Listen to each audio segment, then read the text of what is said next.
Hello, welcome back to Cracking the Cryptic, and yeah, we're delighted that on Patreon the swipe right puzzle hunt is going well. You have to match up puzzles to each other and then solve them jointly.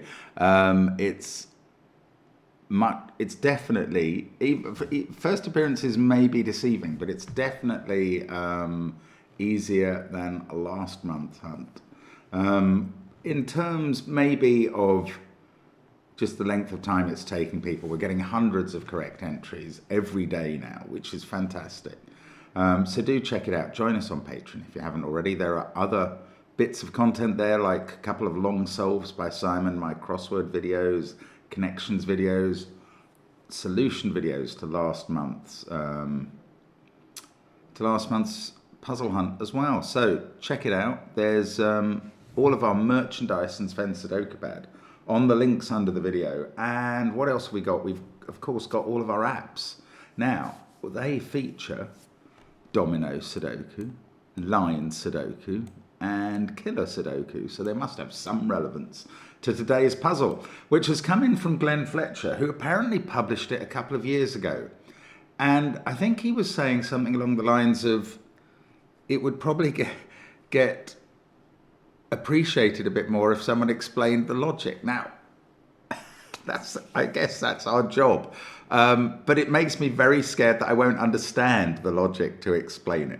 Anyway, I'm going to have a go at it, and I'm going to tell you what the rules are now. So we've got some blue diamonds and green squares in the grid. The rules are these. Normal Sudoku rules apply. So 1 to 9 goes in every row, every column, and every 3x3 box. Cells with green squares must contain a positive power of 2. Now be careful about that. For some reason, I am not a mathematician, as is painfully obvious regularly. And for some reason, when I first read that, I thought it meant a cube. It doesn't. A cube, although a cube is a power, is it a power of 2? No, it's not. It's a power to the 2. It's a power that has a 2 as its power. Anyway, these are not cubes. The green squares are powers of 2, and that means the numbers 2, 4, or 8 in a Sudoku context. So that's what's in green squares. Cells with blue diamonds must contain a prime number. Now, 1 is not included as a prime number. Glenn doesn't specify that because it doesn't need specifying. The prime numbers are 2, 3, 5, and 7. Cells separated by a white dot must be consecutive, the normal Kropke rule. Now, the cages are not very useful. All they are for is that digits may not repeat in them. There are no totals given. Grey lines are palindromes and must read the same from either end, so those 2 digits will be the same. That's it. That's all the rules there are. Give it a try. Don't know what we're going to find. Don't know how hard it's going to be. But let's get cracking. So I'm first of all going to populate these green cells, these green squares, with the potential powers of 2, 2, 4, 8. And that's giving me triples in 3 columns at least. Now the blue diamonds are 2, 3, 5, or 7. Those are the primes. But look, they're all in the same columns as the green squares. So because of those triples that I just identified in green, we know these don't contain 2s. So they are 3, 5, or 7. And that leaves the remaining cells in the columns to be 1, 6, or 9. I mean, that must be right. It must be. Okay, now the next thing I'm going to do is populate palindrome cells with their partners. So the third cell from this end is 1, 6, 9. The third cell from this end must be the same digit, be it 1, 6, or 9. So this is going to give me, I've also got ends of these palindromes now. Is it going to give me any more triples? No. Okay, so there's a start anyway. Now these white dots are all in clusters of 4 cells and must be sequences. That might help determine what these numbers are. But at the moment it doesn't. Every possible number is obviously represented here. Okay, so there's something going on with the geometry. Now, we have seen this palindrome pattern before, and I think it leads to roping. Always. Yes, it does. Consider these three cells. Just for the moment, I'll colour them purple. Where do those 3 digits, whatever they are, go in box 2? This is the question. The question is answered because they can't go here in row 1 or there'd be repeats. Oh, of course, they do go here. I'm thinking about a different setup. Anyway, they do go here because they are repeats on the palindrome. We do get roping. It's not the roping I thought we were getting. We get purples here as well because once 3 purples are there and 3 purples are there, these are 3 purples. And the interesting thing about this pattern is it gives us, imagine those 3 cells, and where do they go in this box now? Well, they're not purple, so they don't go there. They can't repeat in the same row, so they must go there. And then you get this pattern of colours, if you like. And this is why we call this roping, or it's a bit like braiding different strands of rope. So those are the same 3 digits. Because of this one palindrome shape, we know that these patterns must repeat. And that's going to be the same in every set of 3 rows here, because these palindromes are all looking the same. So I'm going to remove that colouring now. And I think, yeah, okay, here's what's going on in the columns is exactly what my brain thought was going on in the rows. Here we go again. So if these are purple in the column, where do they go in box 4 here? They can't go in the same column, but they're not allowed in the same box. They're not allowed in the same box. So it's different from the palindromes where these did become purple. In this one, they have to be there. But that means we get roping again going down. And now what is surprising me is a different matter that I will explain in a moment. These 3 in box 1 must be there, and there in box 7, and then these 3 must obviously be the remaining 3. So we get roping going downwards. And we've got these shapes in every set of 3, and they're going to do the same job. So we're going to get the roping both horizontally and vertically, and that's the thing that was surprising me. Because I wasn't even, I've done these Sudokus for many years. I've noticed, I've learnt about these roping patterns from great constructors for many years. And I still didn't know whether you could have a grid that was fully horizontally roped and fully vertically roped. And I've just found out that apparently you can, because this is a puzzle. I actually thought you probably couldn't. We've done a lot of, for some reason, non-consecutive puzzles, miracle type Sudokus end up with this pattern. And people point out, did you ever notice that it was fully horizontally roped? And I often haven't noticed because it didn't really matter in the solve. But this puzzle must be fully horizontally roped and fully vertically roped. And I assume, well, this is probably what Glenn was hoping we would explain. So hopefully I have explained what we needed to explain. Now I still need to solve the puzzle, because I don't know what that does. And let's try and work out what it does. Roping exists everywhere.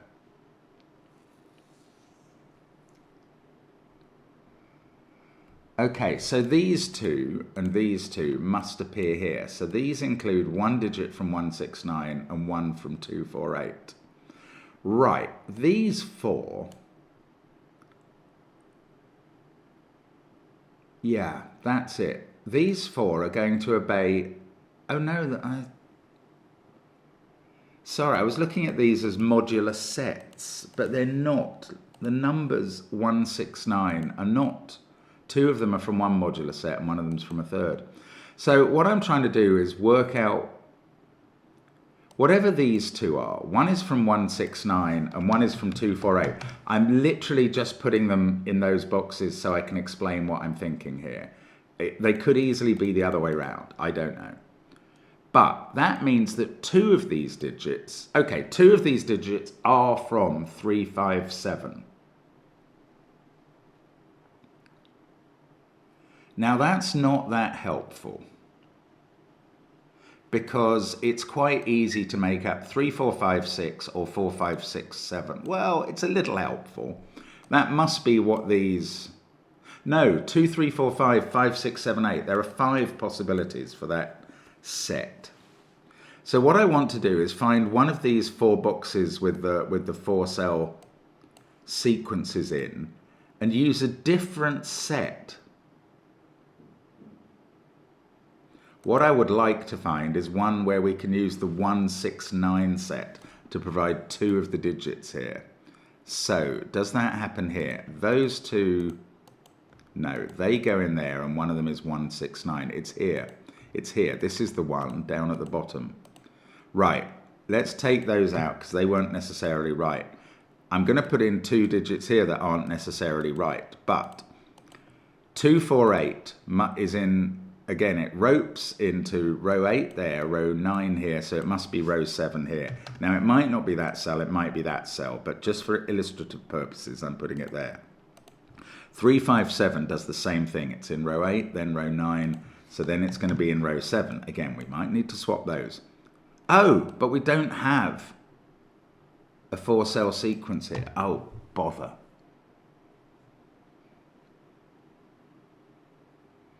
Oh, I see. So very deliberately,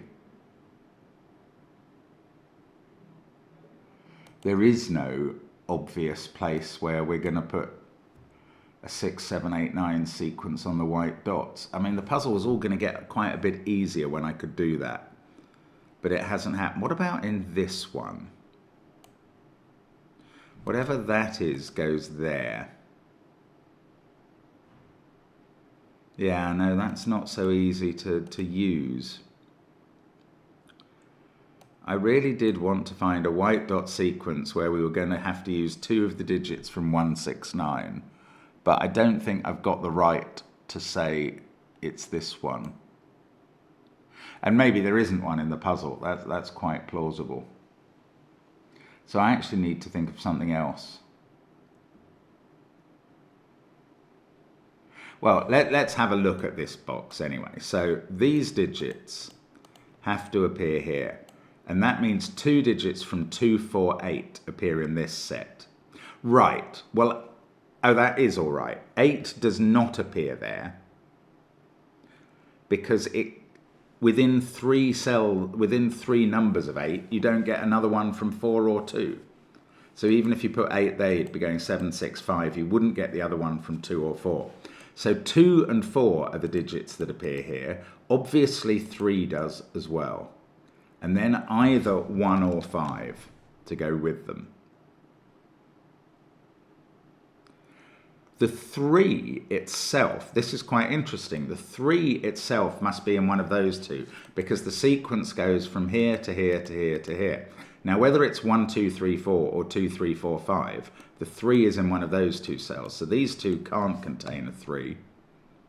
These 2 do contain a 3, and that means neither of these cells is a 3. On the palindrome, that's not a 3.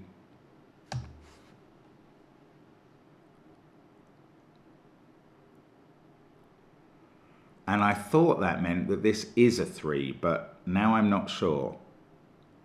Oh no, there's full roping.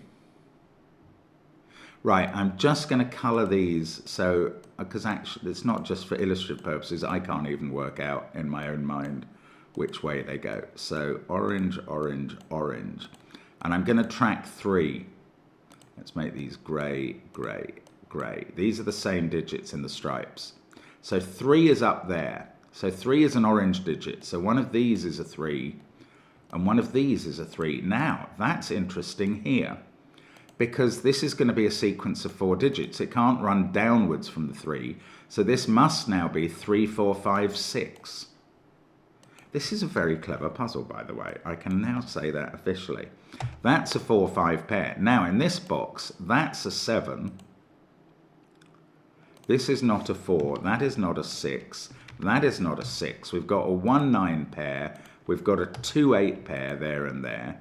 On the palindrome, that's 2 or 8. 7 was our first digit, which was quite a surprise when we were working on a 2, 3, 4 group over here. That's a 7. That's now a 5. There's no 5. There's no 5 in those cells, and 5 can't be in these cells because, not in 1 actually, because it's not an interior digit. So these groups are now 1, 2, 3, 4. And that pair is 1 and 4. That pair is 2 and 3. Let's get rid of all the corner marks. And this grid is getting very tidied up in a hurry. So that's an 8 because of the 2, 3 pair. That's an 8 because of the palindrome. That's a 2. This is known. It's a 9. That's on the palindrome. That's there. This can't be 9 and it can't be 1. So it's 6. 6, 2, 3 are the stripy orange digits. So when I wrote 3 in those 2 cells as a corner mark, I should have included that one. And I didn't. And in fact, I should probably have been able to write the 3 in. I don't know if that was valid. That's a 1 by Sudoku. This one is probably known. It's an 8. This is a 5, 7 pair. This is not an 8. What is this? This is the grey set. 1, 4, 5. So that's a 4. And this is a 1, 5 pair. And there we go. That's the central digits roped and finished. Now, then there's still going to be work to do, and it's going to involve either this box or this box. But let's use just Sudoku to get rid of candidates, because pencil mark does things that way. 7, 2, 1 down this column. So no 7s there, no 1s there, no 2s there. 4, 9, 3. I mean, it's interesting how you get this sort of disjoint effect as well. That's a set of the digits 1 to 9. Probably for very good reasons that are fully explicable by clever people. On the palindrome, that's a 2. That's not a 2, and that's not a 1, and this isn't a 4, and this isn't a 3. So let's have a look at this box now, where we've got a bit of extra information. Well, yeah, now we know that these don't include 3 and 5, and they don't include 5 and 7, or they would break either that cell or that cell. So this is either 1, 2, 3, 4, or 6, 7, 8, 9. Well, it's not 6, 7, 8, 9 because it would break that cell. That's lovely. So this is a 1, 2, 3, 4 sequence, which has to go with 1 and 4 up there, 2 and 3 down here. That must be right. And that's 8, that's 5, that's 7, and we're left with a 6, 9 pair, which is probably resolved somehow. I just haven't seen how.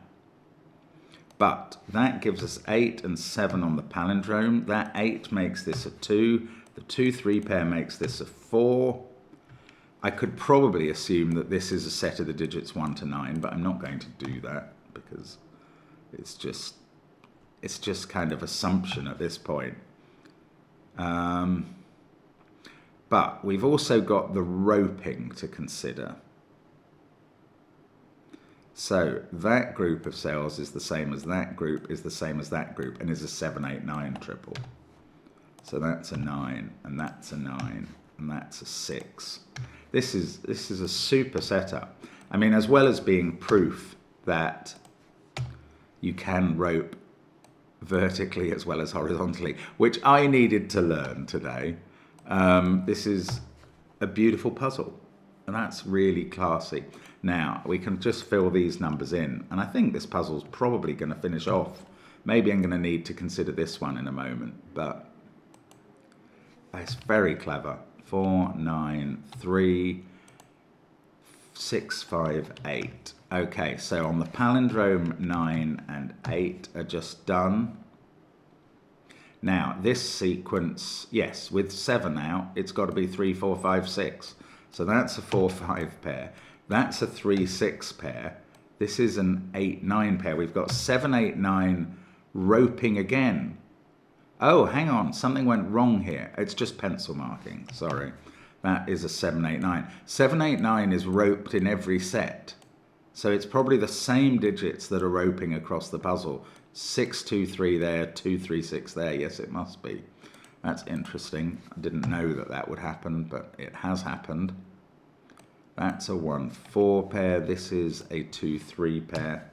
That's a 1-5 pair. That's a 2-6 pair. And now there's a little bit of disambiguation left to do, probably in every set of columns.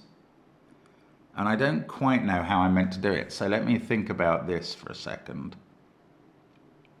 This is either a 5-6 pair or a 3-4 pair. Oh, it's to do with the cage. It's to do with the extra digit in the cage. Because this cage doesn't go like that. It takes in that digit. So there's an 8-9 pair in the cage. And this, therefore, can't be a 9. Because there is already a 9 in this cage in box 3. So that's a 7. And that's probably going to disambiguate all of these columns all the way. No, it doesn't. It only does those 3 sets. Okay, so let's think about the cage again.